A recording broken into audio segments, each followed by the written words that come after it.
Okay, FBD, what does that mean again? Free body diagram at point A. Okay, so there's point A.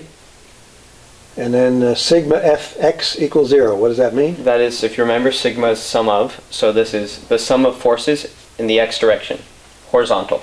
Okay. And it's equal to 0. And we know that because it's an equilibrium, since nothing is moving. Beautiful. So for the horizontal forces we have, what's the first one we have? For horizontal, very easy, between point A and C is completely horizontal. Good. So force between A and C.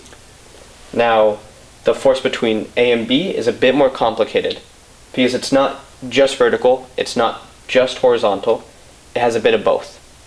And lucky for us, we can break that down into a horizontal force and a vertical one.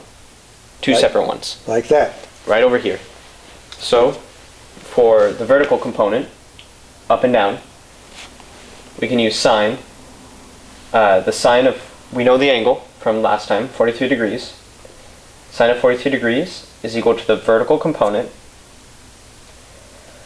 over the hypotenuse, FAB. Good. So, just using some very simple algebra, we move some stuff around, and we get the vertical component is equal to that hypotenuse, FAB, times the sine of 43 degrees. So that's the vertical component. Yep, for the horizontal one, Yeah. same thing, except now we use cosine. If you remember SOHCAHTOA, this is a right triangle.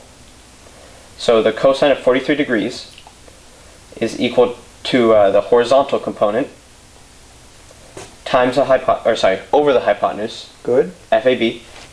Once again, some simple algebra. We get the horizontal component is equal to the hypotenuse, FAB, times the cosine of 43 degrees. So when we go back here, We can just plug that in.